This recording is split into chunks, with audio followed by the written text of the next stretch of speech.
What's up, guys and ghouls, and welcome to another episode of Fright Mic. I'm Liz. I'm Sam. And today we are hitting the end of the road.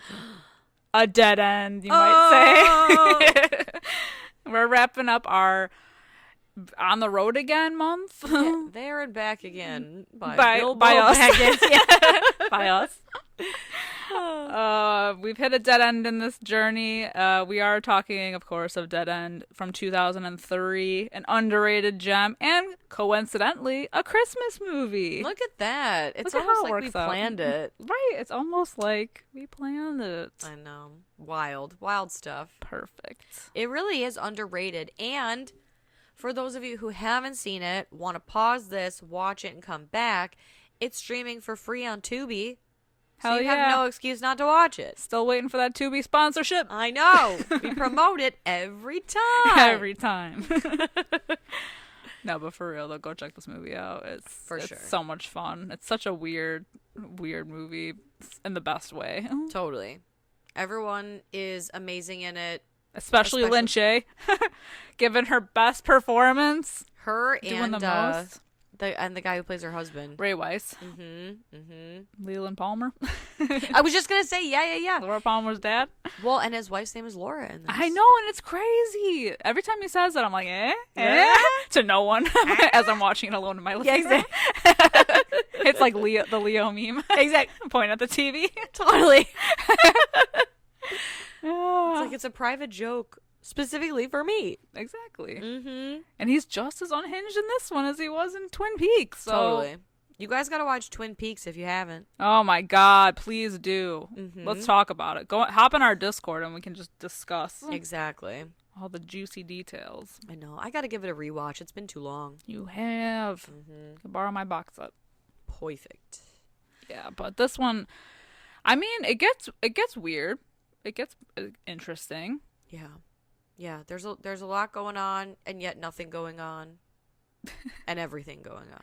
Honestly, these are the kinds of, I believe it's when we talked about coherence, like in the beginning of this year. This is the same kind of situation that's like my nightmare, where I'm trapped in some kind of like never-ending spiral of a situation. This is like true horror right here. We did coherence this year. Yeah, I think so.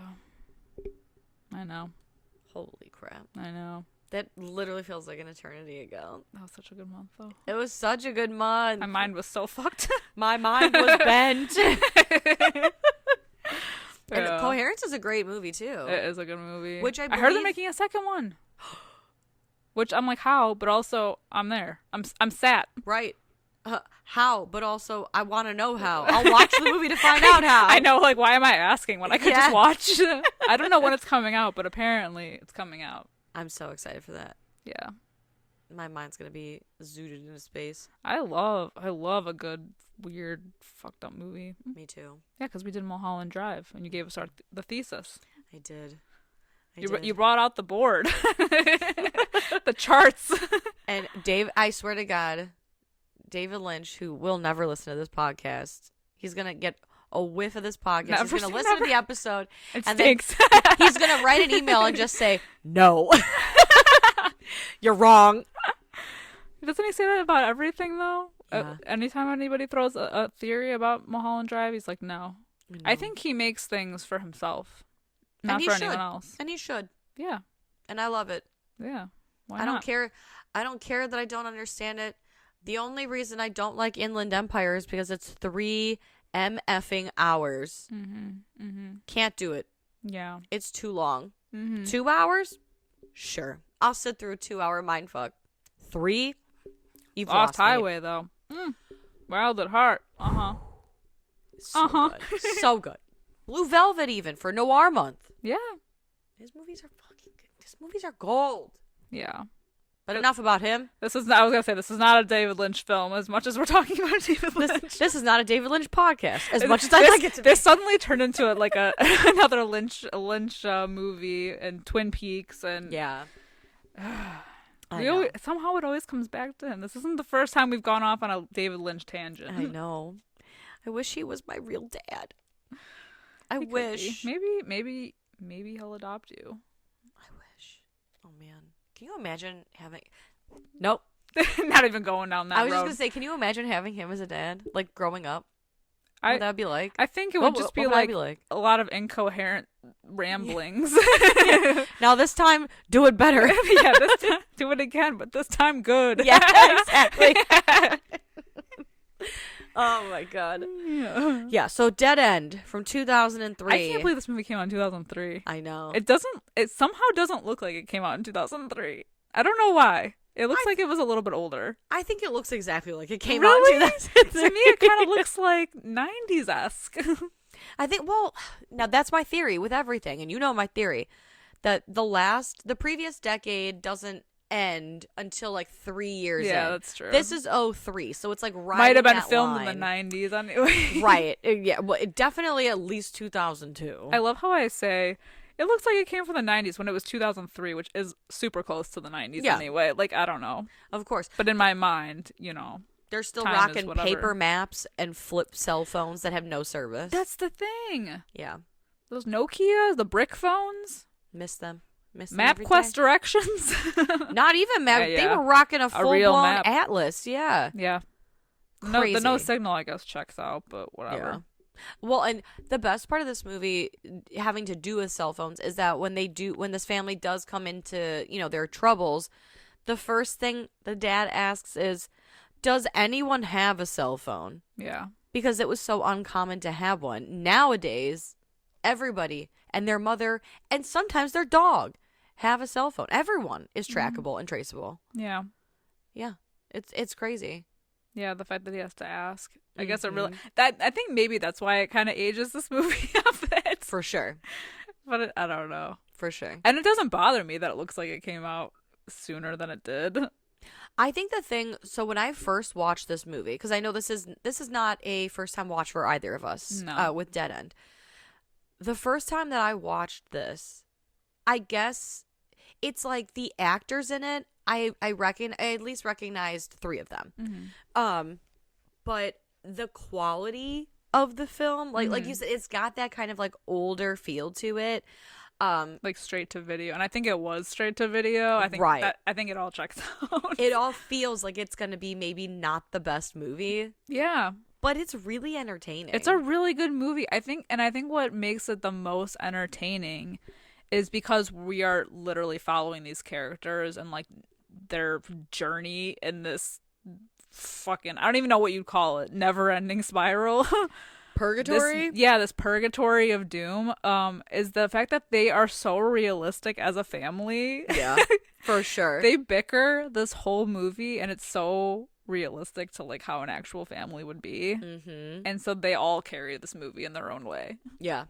I think the only one who I have like a hard time with is the daughter, Marion. Mm-hmm. I recognize her from like a few different movies. Like she's in Sugar and Spice. Mm-hmm. And another good movie. Another great movie. She was in that Mandy Moore movie, How to Deal. Do you remember that one? Yeah. I remember that. Yeah. Wow. The guy in that movie, so fine. My God. But anyway, so like I recognize her, and I like her in the other movie. Like I don't think she's a terrible actress. I just think like the character, she's so catatonic half the time. Half the time. And then she snaps out of it for no reason. They all take their turns though.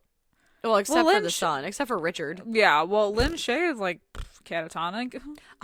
Lin Shaye is psychotic, and she's so good in this. She plays like half of the same character in every movie. I know, but it works. It does. It always works. I mean, Ray Wise does too. That's true. He's always like a little unhinged. Yeah. He looks like a guy that would be a little unhinged. Yeah, like wide eyes, like he just is constantly inhaling cocaine. Yes, true. Truly off the rails at any moment. Like he's carrying a gallon of PCP. Literally. Literally. That's how he is. Yeah.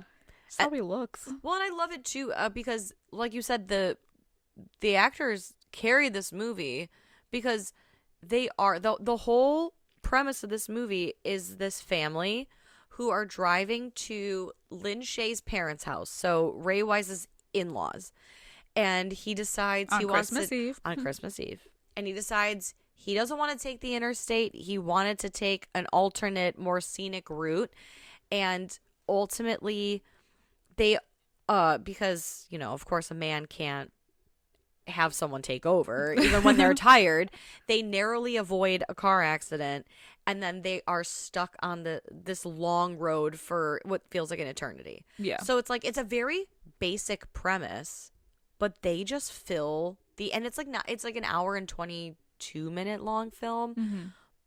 But they literally carry it, and it doesn't really ever feel like it's dragging too much. No, it never feels boring. There's always like something happening, and I think that's what is so great about it, is even when there's like really nothing happening, because there's so many shots of us like in the car with this family, and they're all just arguing and just saying random shit and just filling the time, but it's so entertaining to watch them do that. Totally.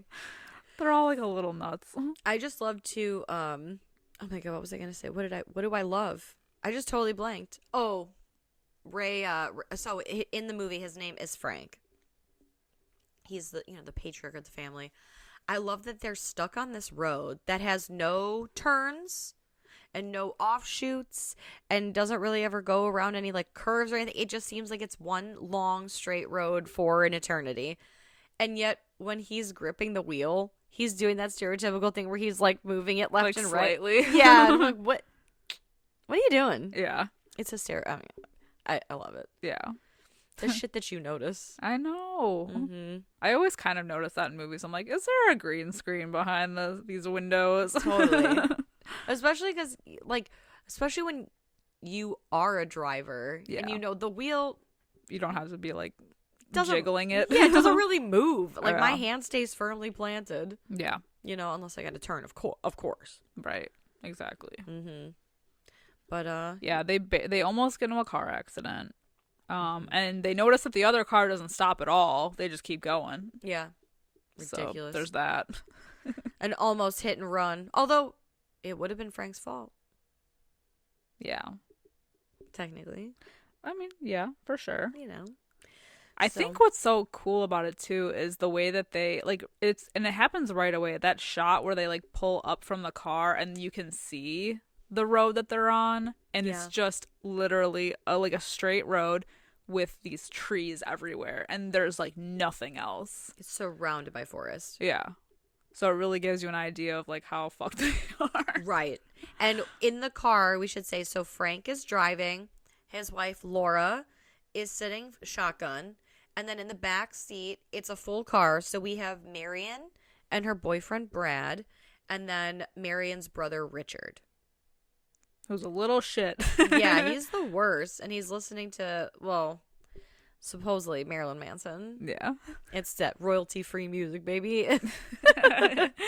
But, yeah, so they're all driving. And then really they, I just love that after the collision, before anything like crazy happens, Lin Shaye, Laura, she pulls out like a bottle of water to drink, like after the almost accident, and she basically puts like her whole mouth around the top of the bottle and is chugging.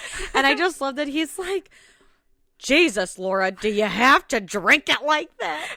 You have to suck on it. You like do that. She does it to him later in the movie with the coffee. I know. It's just so, because it is like totally something like a married couple would do. Like, that's what I'm saying. They're so realistic. So just like they've been married too long and they're like over it. Like they're over it. Just like each other's shit. It reminds me of Death Becomes Her when they're in the limo going to the book signing. Yeah. And he's breathing and she's like, do you have to breathe so loud? Yeah. Exactly. It's giving that. It's so great. But they ultimately end up stopping because Frank stops the car because he swears that he saw a woman in white. And we do, as they all look out one side of the car towards the woods, we see something in white pass by the other windows. And it's a woman. Mm-hmm. And she's holding something. It's a baby in a blanket. In a blanket, yes. And she's got like a gash on her forehead. And she's like comatose too. But I just love this because Frank, he's like,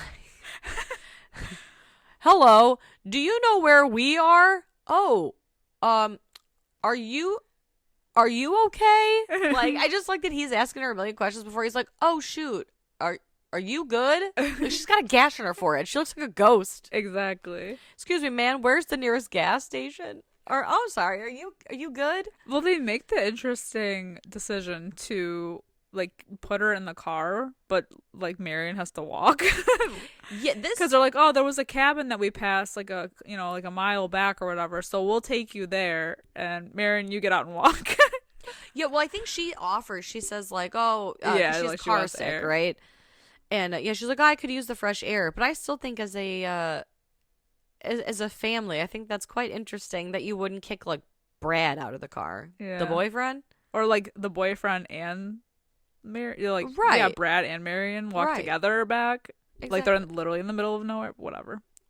Odd choice. It's a thing. Especially when it's on a route that they don't know where they are. Right. And it's completely pitch black.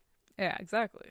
And remember, no one's got cell phones, so it's not like you can use your phone flashlight or whatever, or call for help if something happens. Right. But anyway.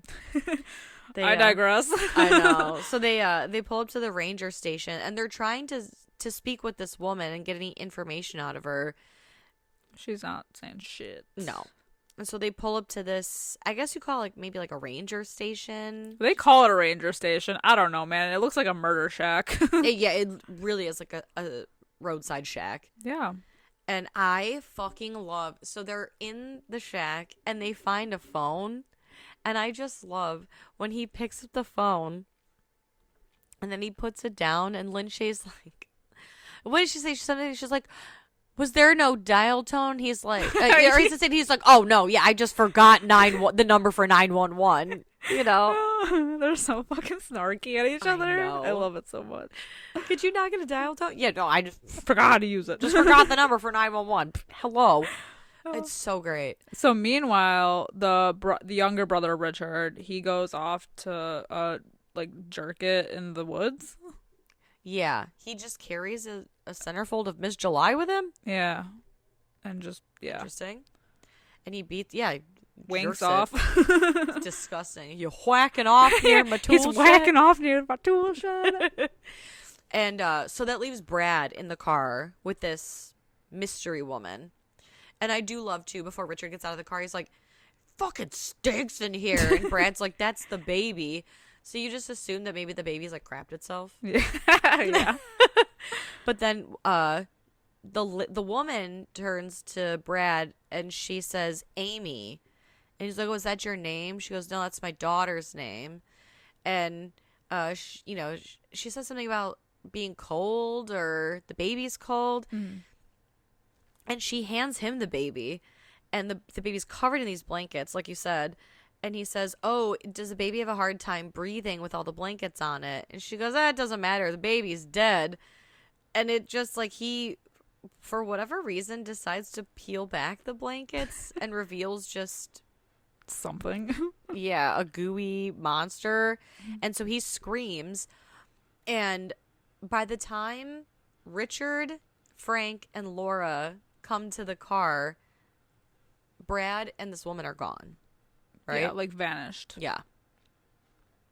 I feel bad that he kind of gets like the lamest kill. Yeah. Because like what happens? Because we don't like truly know what happens to him. Mm-hmm. We see what happens after, I guess. But I don't know. So like they're all like frantic and they're like trying to find him. But then Marion sees a car drive by and notices that Brad is in the back seat in the trunk, like banging on the window. So they all get back in the car and they're like frantically trying to get after this car, which looks like a hearse. It does look like a hearse. Yeah. Is it not a hearse? It's got suicide doors. I know that much. I think it is.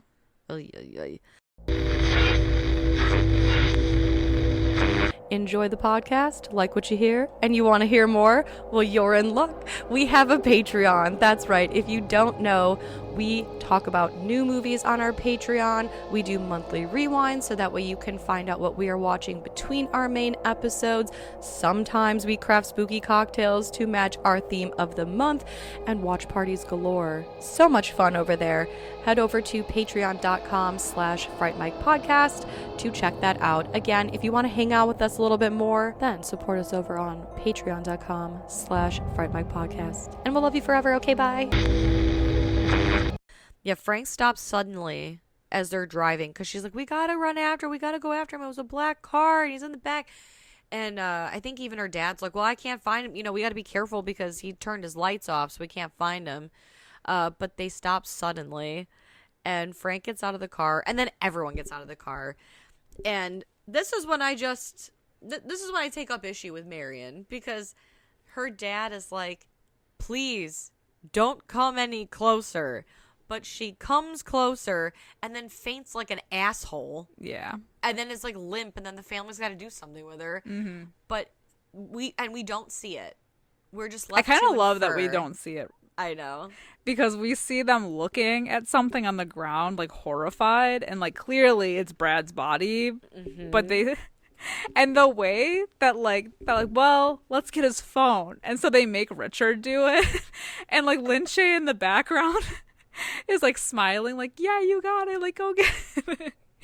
I know, I love, because at first Frank's trying to get it with like a stick. Yeah, you're like poking him with a stick, like I'm trying to get his phone. And I love when they like we have no idea what happened.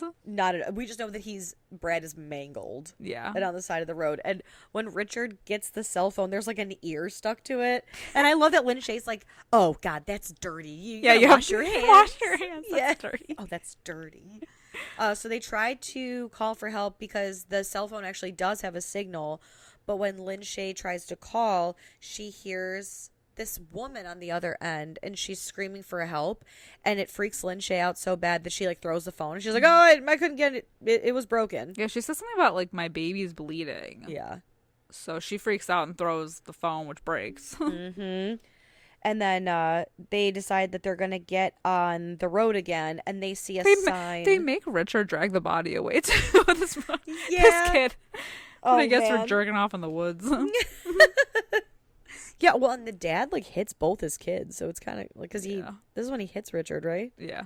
Oh, yeah, I was like, oh, geez. But he mentions, okay, like, we're going to leave Brad's body here. We got to be, like, 15 minutes away, so we'll go to, like, find a ranger. Yeah.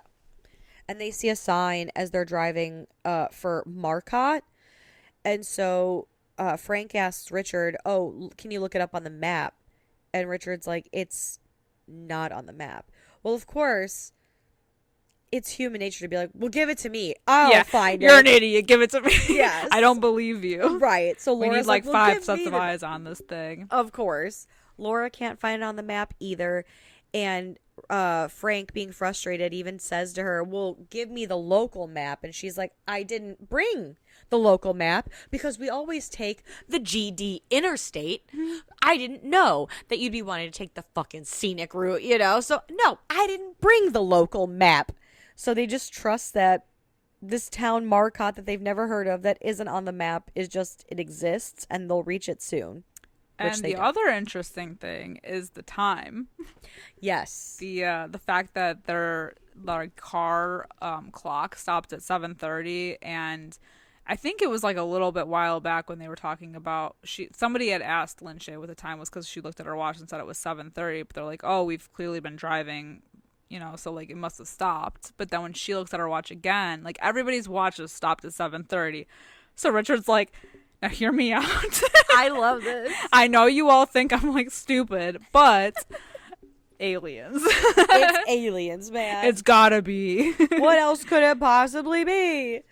Yeah, and then they stop again because I think that's what a lot of this movie is it's like they're in the car arguing, arguing, having a discussion, and then something happens where it forces them to stop the car and get out. Yeah, the first thing I think is like the baby carriage in the middle of the road, which I love. This is like it looks like an old school pram, almost like Rosemary's Baby. Yeah, exactly. It's very goth looking, it looks like a hearse.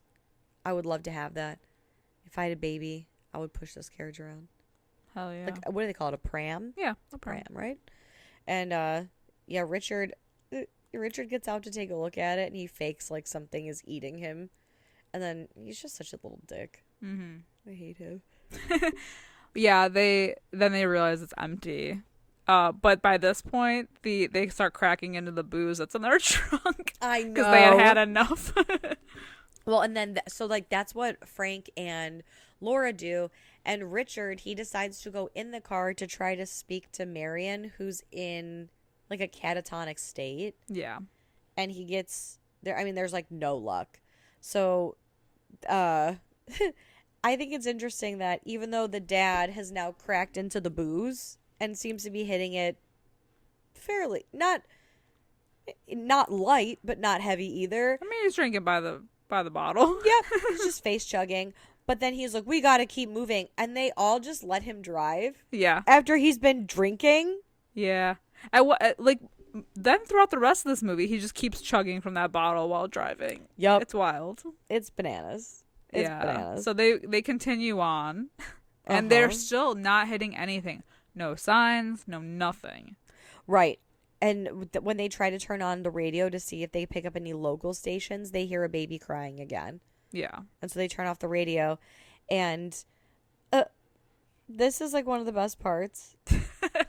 Because this is when Frank tells his wife that he hates her family. And I just love when he's like, yeah, I hate your family with your weird brother. And she's like, oh, how dare you? He's been going through a hard time. And Frank says he jerks off to gun magazines. Like, it's so great. It's so great. And yeah, they have like a full family fight. It's amazing. And then out of nowhere, Marion is like, I'm pregnant. Yeah, and then the tire blows out, so then they have to stop. And then Richard's like, I smoke pot. Oh my God, I love family confession time. I also do love I mean, I know this is like a low budget movie, but I love that they get like a tire blowout. So of course the car has to stop again, and Frank's like, well, I'm going to change the tire. And as they're like showing him changing this supposedly blown out tire, it's like a perfectly filled up, like well-rounded tire. I know, I love it. Yeah, I was like, huh. We only have a budget of 4 tires. Exactly. And I just love that. I mean, it just seems like Frank has never changed a tire in his life. No. But I mean, I wouldn't know what the hell I was doing either. No. God, no. So, they're talking to about like their scumbag kids. And I just love that Laura's like, I can't believe our son does drugs. Yeah, totally ignoring the fact that the other one's pregnant. Yeah. By the mangled guy on the side of the road. Yikes. And so Richard goes off to smoke some weed by himself and dance around to his music in his headphones like a jackass, talking about how he wants his cassette player, probably. Yeah, probably. And he wants Marion's. He's like, I hope it's a boy, like her child. I hope it's a boy, and then he can call me. What do you like, Big Dick or something? Uncle Dick. Uncle Dick. And then he's having this whole fake conversation with this child that doesn't exist. Like, yeah, I'm your Uncle Dick, and you gotta show me some respect.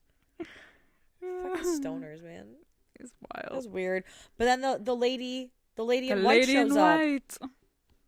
The lady in white shows up, and she makes out with him. Yeah, she promptly undresses and starts making out with him, and then out of nowhere just starts like biting his mouth off.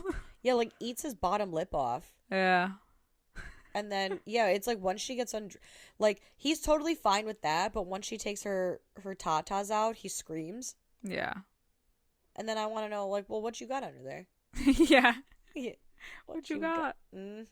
What you got in them clothes? It's everything that they don't show. I know. It's like, okay, we're asking questions. Makes it so good. Hell yeah. But so we don't know what happens to Richard either, but at least he has that cool, like, bloody missing lower lip. Hell before he disappears, because then they see the car again. They see it taking Richard away now. And this is when things really start to get truly unhinged. Yeah, because of course they're driving and Laura is freaking out. She wants her Richard back, and they hit something. Ooh. And it was Richard. Oh, no. But this time we at least see a hand. True. In a jerk-off pose. No, actually, it looks like he's, like, holding up a joint. It's true. It's true. And, I mean, Laura it's, like, mangled. loses her mind. Yeah. It almost looks like they went through some sort of, like, Hellraiser meets The Ring. I don't know. He's real crusty. Yeah. And Laura is, like, beyond distraught because she's, like, almost, like, cradling his mangled, bloody corpse. Yeah. And is speaking to him like, oh, she says something about... This is another one of his pranks. Yeah. Yeah. But then this is when the dark family secrets start coming out. More secrets come out. Because she says something about his dad. Oh, yeah, because he says, like, Laura, stop, our son is dead. And she's like, my son. Yes. And then she admits to having an affair. With his friend. Yeah. And that Richard is not really his son. Well, and I love it, too, because then it smash cuts from this to, like, Lin Shaye in the back of the car, and Marion is now in the front seat, and her dad is still driving. And she's like... Laura is full on just macking on this pie. Yeah. And she's like manic. Yes. She's manically just like eating it and talking about how Richard's real name is Michael. Because she's like, oh, yeah, me and Michael, whatever. And he's like, his name is Richard. No, Richard wasn't Richard's first name. It was Michael. That's what we called him.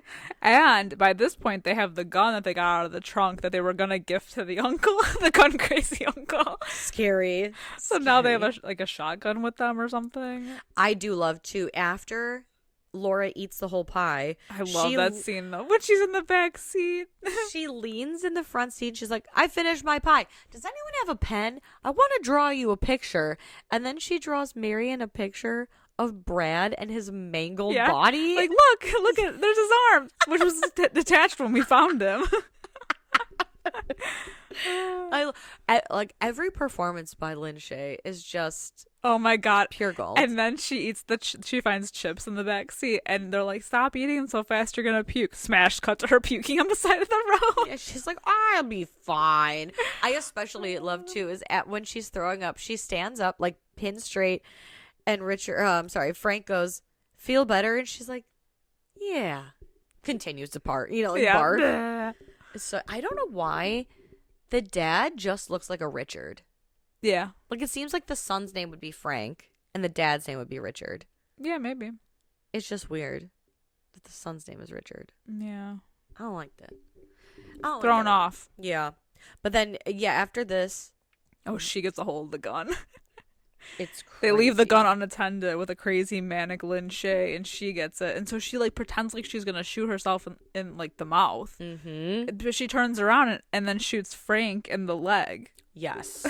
Holy shit. And then Marion, who is in school to be, I think, a social worker, a psychologist, they say shrink, I think, right?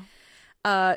For whatever reason, she feels like she is the most qualified to dig the shotgun shells out of her dad's leg. I love, though, when Lin Shaye is like, is he gonna die too? Is he gonna die too? Like Michael? Like Michael? Or I guess, did she say Michael or Richard? Whatever. I don't know, one of them. Oh my god. It's just incredible. It just gets so crazy. Incredible stuff. Yeah, so Marion takes digs the pieces out. And then he's chugging the bottle, like, also manically, I guess, at this point, because he's like, this is the only painkiller I have. Yup. But then he's like, and honestly, like, the whole time they're in this car, they're like trying to figure out what's going on with this road. Like, he's talking about ghost stories, about like people that have died on roads, and then people that have seen ghosts. Then his latest speculation is that it's a military road. That's why there's no other cars on the road. And it's like some back way that's not on a map because it's like top secret. So they're like, oh yeah, it must be a military road. True. And so he takes out the map and looks at it and notices that if they just keep going like about 40 to 50 miles, they'll hit the coastline. Which they never do. But he's hopeful. Yeah, he's like, because at this point, I don't know where we are, but it's at some point we're going to have to hit water. Right. We can't just keep driving on forever and ever. And I love that it's never an issue with gas. Yeah. Or peeing. Yeah. Yeah, exactly. Nobody stops to pee. And they do make mention a couple times how the odometer is still working because they're like, it's crazy that we've driven 60 miles and yet we've not passed one car. And someone does make a mention of, well, the last time we passed a car was when we almost hit one, and that was at 7:30. So it's just like little things like that. Mm-hmm. And you know, how it's all, yeah, exactly. Like you said, and they're telling stories about, you know, ghosts and hitchhikers and things like that. So you kind of know where this is going at this point. Mm-hmm. But it's still unhinged from here. Right. Well, especially because I think right around here, don't they like stop? They keep stopping. Well, Laura talks about how she sees people in the woods. Yeah. And they're like cheering for them and smiling. And they get her because like they stop to do something. Well, they stop because she yeets herself out of the car. No, before that, because there's like a whole thing because so Laura, not Laura, Marion and her dad are outside of the car talking. Yeah, they look at the map. Well, okay. And because that's when Lin Shaye gets out of the car and they're like, oh, there you are. And she was like, oh, yeah, I must have taken a nap. And then she says something about, oh, they're like, how are you? She's like, oh, I'm good. I just, what's with all the people in the woods? Yeah. And then they get back in the car and she's being crazy. And she's like, oh, my God, that's my friend so-and-so. And Frank's like, she's been dead for 20 years. And, well, she's right there. You know, and they all look so sad. And that's what she's like. She literally throws herself out of the car. Because she's like, I'm going to go meet my friend now. And Frank's like, no, you're not. She's like, yes, I am. No, you're not. Yes, I am. And you literally just tuck and rolls. Crazy. And so they go back for her. And at first they don't see anything. But they're like, oh my God, what the fuck is happening now? Know. And they find like a shoe of hers in the road and some jewelry. Right. And then the car's coming again. And Frank is like, F this guy. Shit. Yeah. He takes the gun and shoots it. And so the car stops and Lin Shaye gets out and she looks a mess. Like she's dirty and disheveled. And they're like, how are you? She's like, oh, I have a bit of a headache, but I'm good. Oh, this is the craziest shit right here. Yeah. So we only see like the front of her, but then once she starts walking ahead of them, they see behind her and they're like absolutely horrified. And so we now see behind her that her brain is just fully exposed. Yeah. And so she goes to touch it and basically just starts like fingering her brain to get like last minute endorphins. Yuck. Before she passes out and dies on the ground. I do have to mention too, before she, like, you know, when they're still driving or whatever and she's unhinged, I like when she's talking about how she knows that Frank had an affair and how he's been seeing this woman for however many months and he pounds her dry. But that's okay because, you know, she knows that she is not the most adventurous sexually, but, you know, when all this is over, you can do anything. You want. And then dies. I know, and then dies. So then it's just Marion driving, and she throws, because her dad is drinking out of this bottle still, she throws the bottle out the window, and he's like, I'm going to make a list of all the things that I want to do when we get out of this. And the first thing he writes is that he wants to play an Atari. And then he writes something else, and she says, what's the second thing? And he says, basically he's like, oh, mind your business. You know, I'm not going to tell you. And they decide, you know what? We're sick of driving. Let's get out and walk through the forest. We have to hit something at some point. So they get out, and as they're walking through, they approach a fence. Yeah, they finally see a fence, and they see like a light in the distance. So they start walking towards it. Lo and behold, it's just their car, but someone's turned the lights on. So he's like, someone's fucking with us. Well, and I love this scene too. It is actually one of the legitimate, like, creepy parts of the movie, because they're like, well, who turned the lights on? And they go in the back seat and uncover they're dead, like Laura. Yeah, and she looks dead. So super creepy. dead. It's pretty good. And her eyes are open again because I know they closed them right before they put her back in the car. Yikes. Creepy. Yikes. But then they're like, well, fuck this. Let's let's get back in the car. They're like, we're not getting back in the car. Smash cut to them being in the car again. I am not getting back in the car. Me either. They're in the car. Then they find the cabin again. And he's like, now I know someone's fucking with me. It's the same ranger station. And Marion's still trying to make sense of this. And it's like, well, there could be a ton along this road. And he's like, there could be.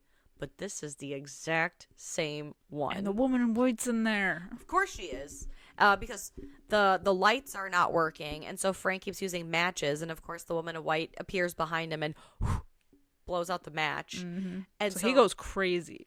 And when Marion comes in, her dad's like swinging on her. Yeah. And she's got the flashlight. And she's like, you have to stop. Like, there's no one in here. You have to stop.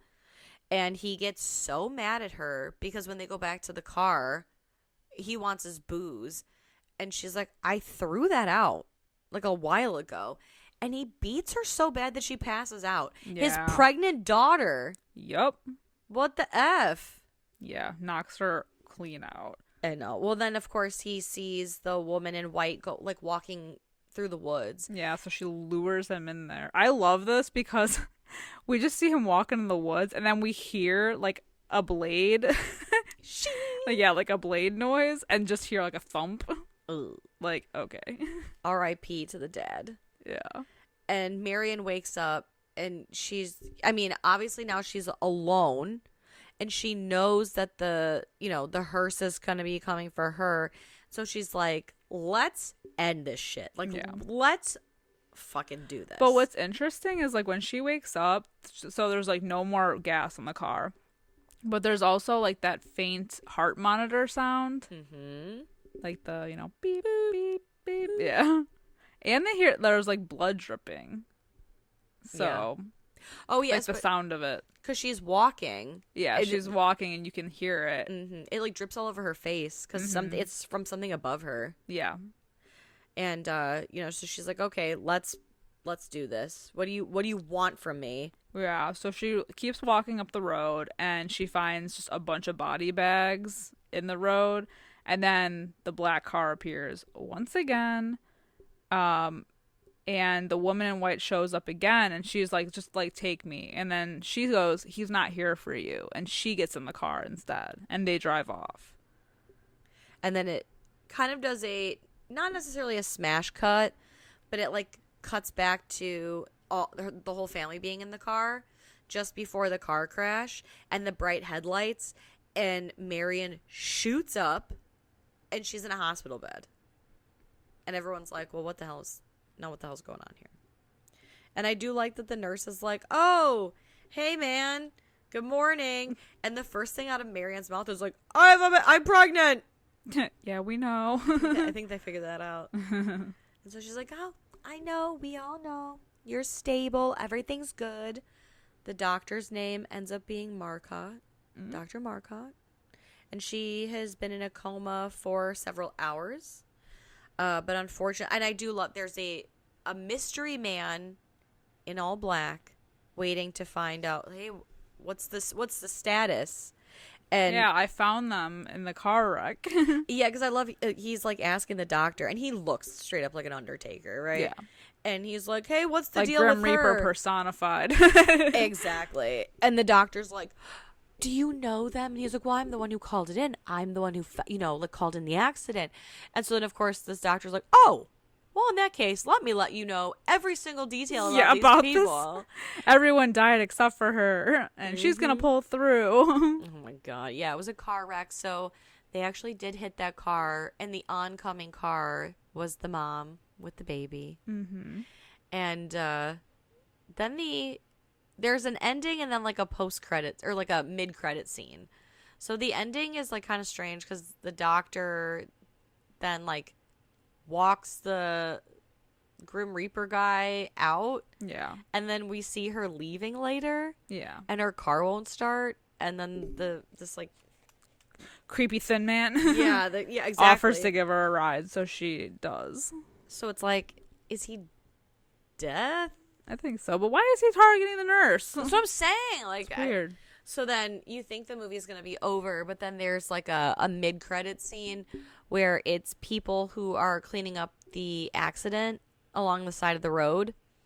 And, you know, they're like, oh, man, that's a damn shame, but I'd rather be stuffing my face right now for the holidays. And the one guy says, oh, I bet these people would too. And one of them picks up a note and says, hey, did you drop this? And the note is what the dad wrote while him and his daughter were driving.